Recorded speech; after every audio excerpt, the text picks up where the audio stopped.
taas kayo ang pasyon, di ba?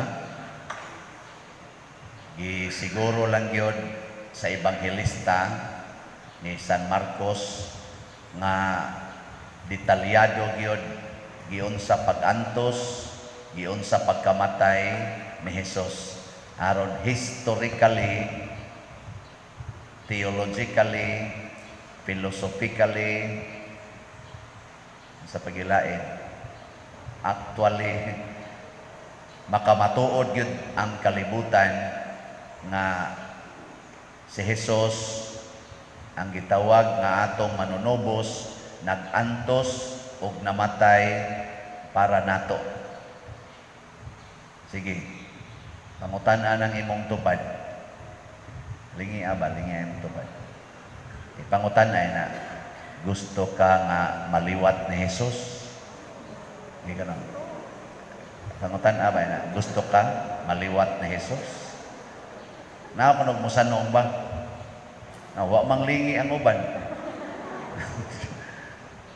So, kanang wa mulingi, mo na'y liwat sa mga Hudiyo.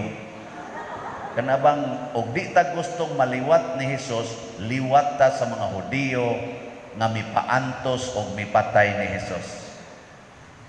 Sige, tagaan ta mong second chance. Pangutan ako na imong tupad na gusto kang maliwat ni Hesus.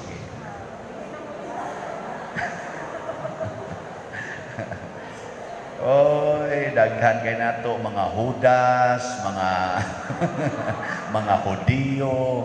Mao na atong kadaghanan kana lang mo pahimos lang ba? Mo pahimos. Nya dinagan iganahan, ipapatay dayon. Ana. Maigsoon usa lang gid ka nindot kay punto nga ato gyud ning hinumduman nga ang kaluwasan, lawas ug kalag mahitabo ra gyud kung kamaotang muantos o magpakamatay para sa uban. Sige, i-repeat ko na ninyo. Ang kaluwasan, lawas o kalag, mahitabo ra gyud kung kamaotang muantos o magpakamatay para sa uban. Bika mo lang. Memorize lang ba? Ang kaluwasan, lawas o kalag, mahitabo ra gyud kung andam tang mag-antos o magpakamatay para sa uban. Kining maong prinsipyo, mao man ang samaris kinabuhi sa atong kaluwasan diha ni Kristo. Gamitan ninyo mga amahan o ginahan ngadto sa inyong mga anak. Ayaw silang paantosa sa inyong yaw-yaw o kusi o kulata. Kamoy antos para nila. Yaw, grabe na dyan kayo silang binuhatan. Ingna sila, pwede ra gyud mininyog patyon dong. Andam ra gyud kung magpakamatay nimo. Ana? Kanang inyong mga anak nga babae nga mugbo kay short nya imong badlongon ayaw nang pagmugbog short nya mukuyog pagyugas imong uyab basig hudas ng uyab nimo. Nya moingon ra, "Sos, I can manage." May magway ikasokol. Mamatay kas kagool anoy. Nga ingna ra gyud ang Ginoo, andam ra gyud kung muantos ani og magpakamatay kay liwat man ninako.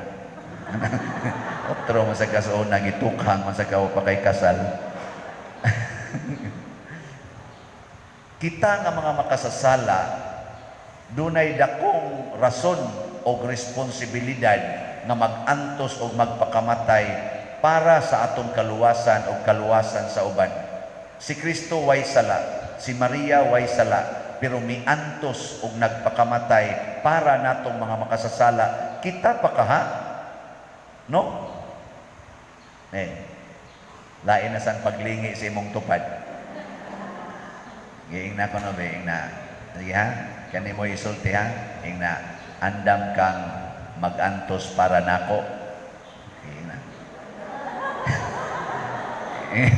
Andam ka mo antos para nako. Kay pag-antos man para sa makasasala niya, kita pulos man ta makasasala. Sige, ready? Gina. Naandam ka mo antos para nako. Nya. Oh, maingon ka siya, andam. Ing na dayon ay nato paninglang utang ha. ayaw na na ikuha ng inyong koral kay di na may kaagi sa magianan da. Ay iguli ron ninyo sa inyo kanang nagkoral dia sa inyong balay, kilid sa inyong balay, galison mo kaagi, ana singgiti ina Brad. Anda mo muantos para nako. Adi ayaw sana kay masok mo niya. Ingna gusto mo maliwat ni Hesus. Ana, mingon na, oy gusto kayo tiroy.